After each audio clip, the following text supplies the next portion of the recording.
I think I realized I finally made it DJing when I performed in an arena. I think playing in front of 20,000 people, and you have 20,000 eyes focused on what you're doing, I think I realized, I said, I think I'm here. I think I've arrived.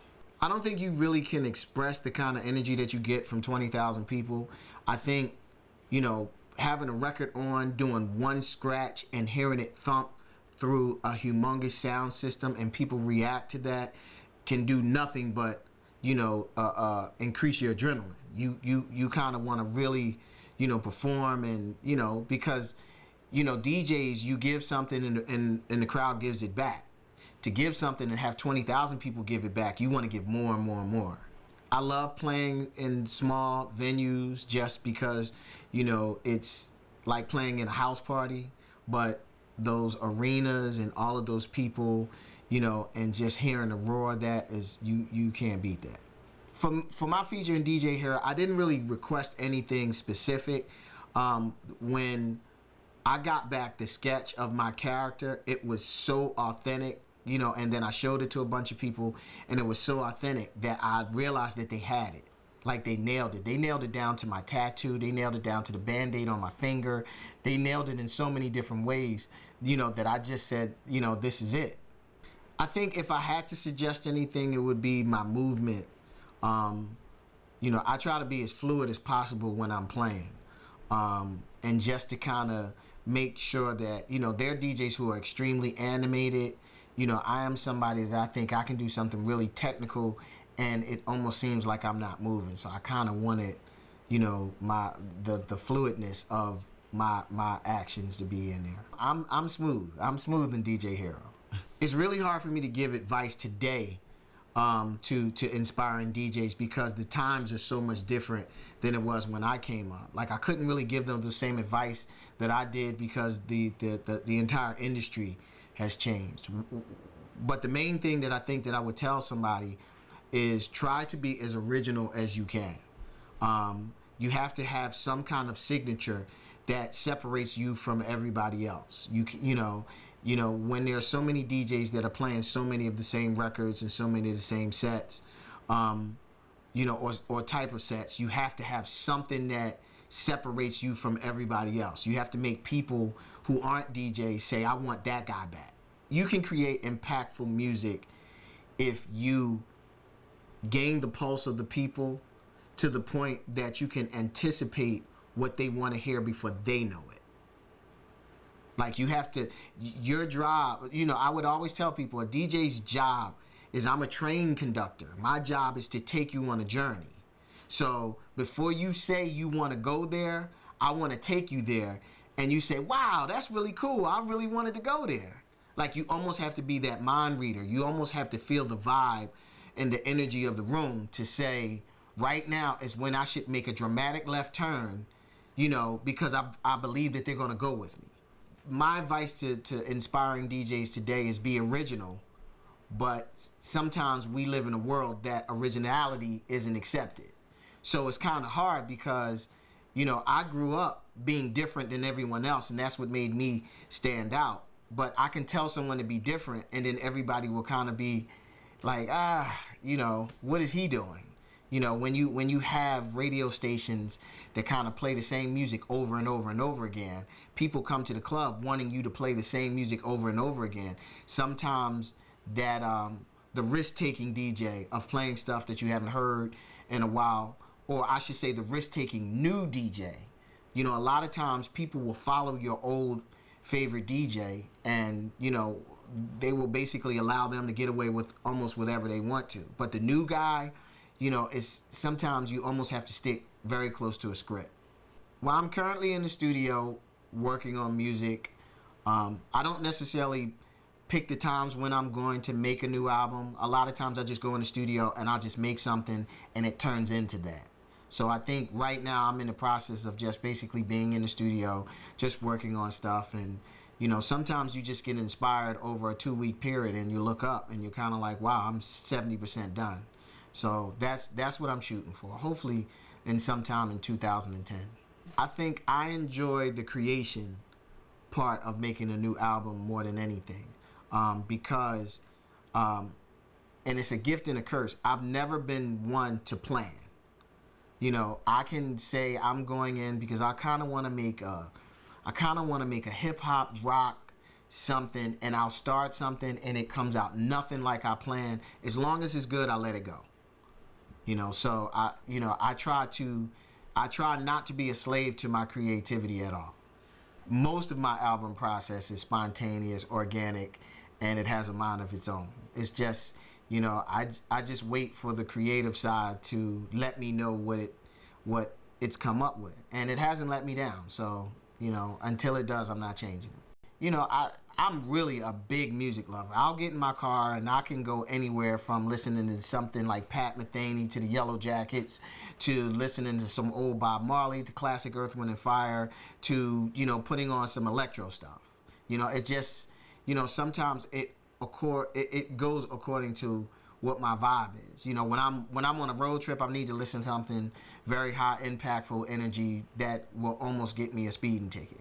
If I have to pick anybody, it's a young lady named Esperanza Spalding. She's a vocalist and a bass player that I saw her at the Roots picnic, and just watching her perform, and she gave me a copy of her album, and it probably is my favorite record of the year. I think what got me into DJing was, a long time ago, they used to have a lot of block parties in Philadelphia that the DJs would bring these humongous sound systems out, set them up in the street, and they would just have these parties.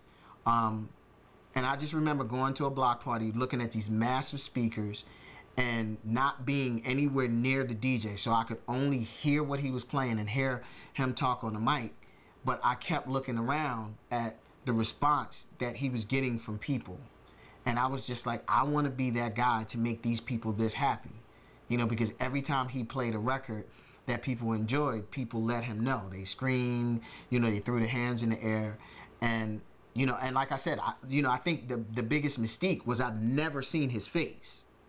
And he would get on the mic and he would say something, about the record he's playing and tell everybody to throw their hands in the air, and he would drop another record and people would scream, and I would just look, this guy, he was the speaker as far as I was concerned, because that's all I saw was this big giant speaker and listening to this music come out. And I think that was the day that I was like, I want to be that guy. I started off really early, and and you start off that this is the hobby. This is the thing that, I basically would take my lunch money from that my mom gave me for school, and I would buy records. And that's how I accumulated my record collection. I went hungry a lot, but I just got this massive record collection and ended up teaming up with some guys that had some equipment. And you go from being a guy that when someone on your street wants to have a party that they call you, to when someone in a 5-block radius wants to have a party, they call you, to now you become, the main DJ in West Philadelphia, to one of the main DJs in Philadelphia. And it just kind of grew, and I think that moment came, we would pretty much get $25, $30 every time we did a party. And we would do maybe 4 parties in a weekend. And it got to a point that as much as my mom would try to push me to get a job, it would be like Friday, Saturday, Sunday, I come home and I'm kind of like, I don't have to work Monday through Friday because I made as much money as this 9-to-5 job would pay me. Even till today, to play and make people have a good time and then someone pays you, sometimes you feel guilty.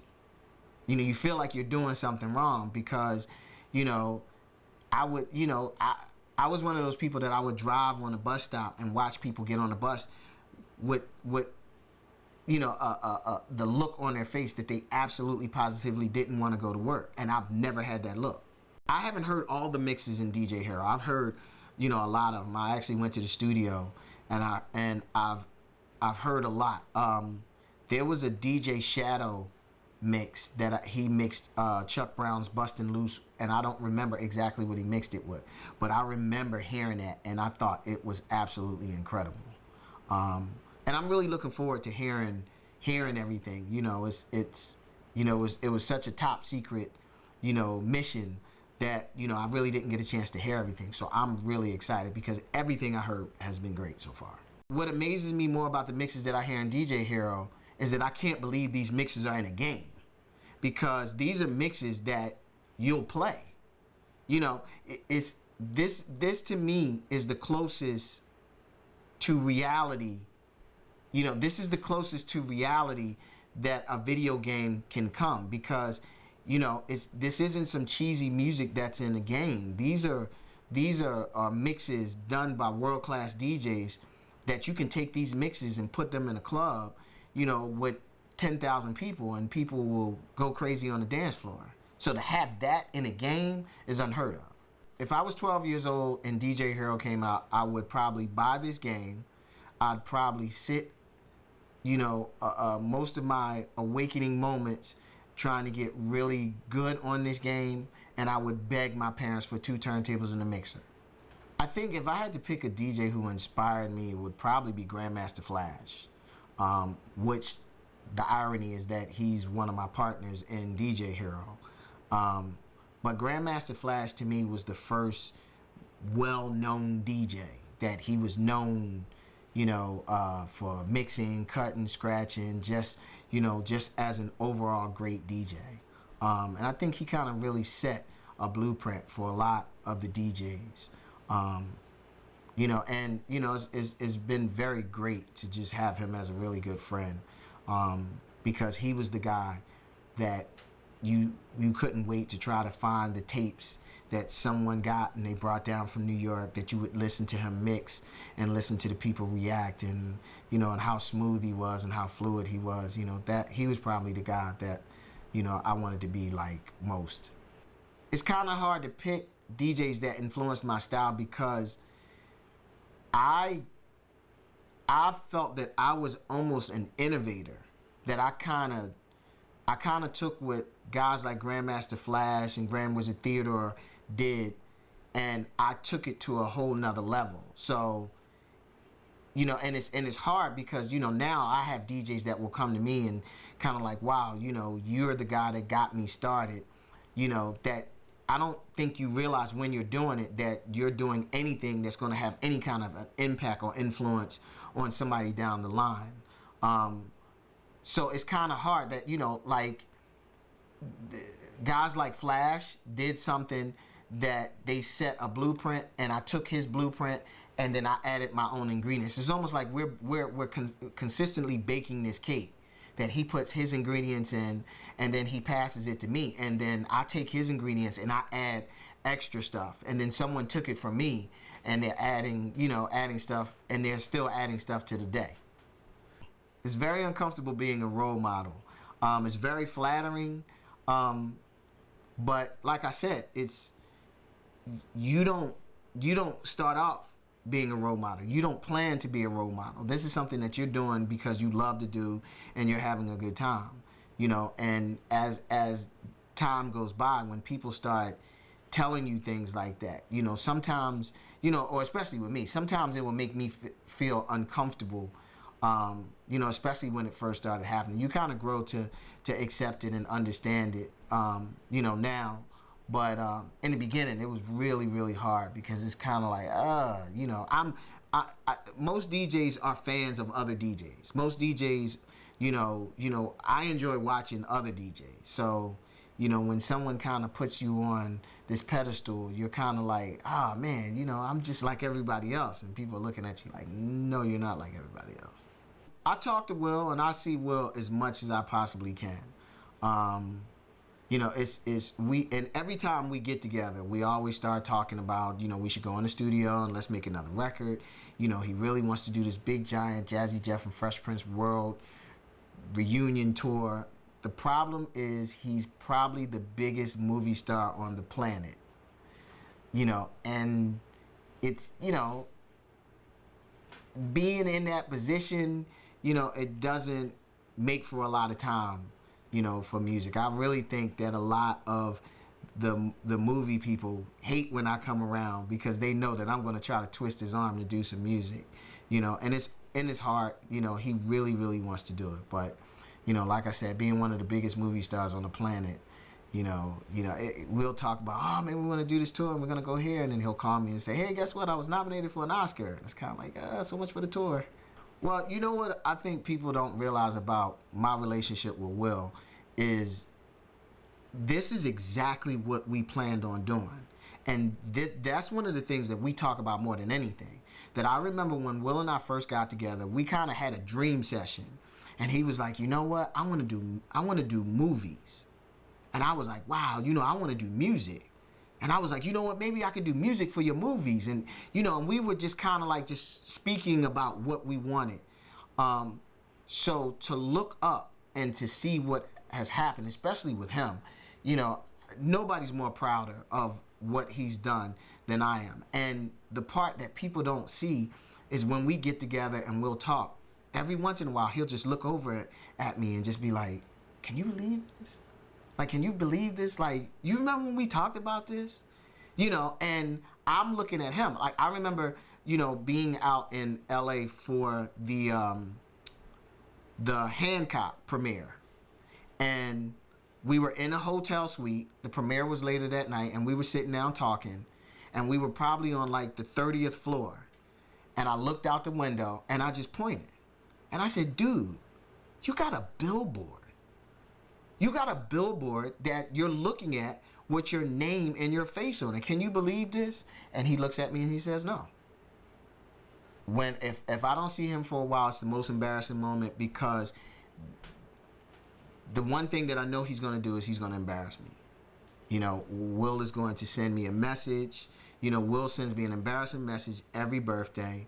I was honored for being one of the music pioneers in Philadelphia at the Phillies game, and on the Jumbotron in front of 50,000 people. He comes on and he talks about meeting me in a go-go bar, and I was dancing on tables, and I'm just putting my head down.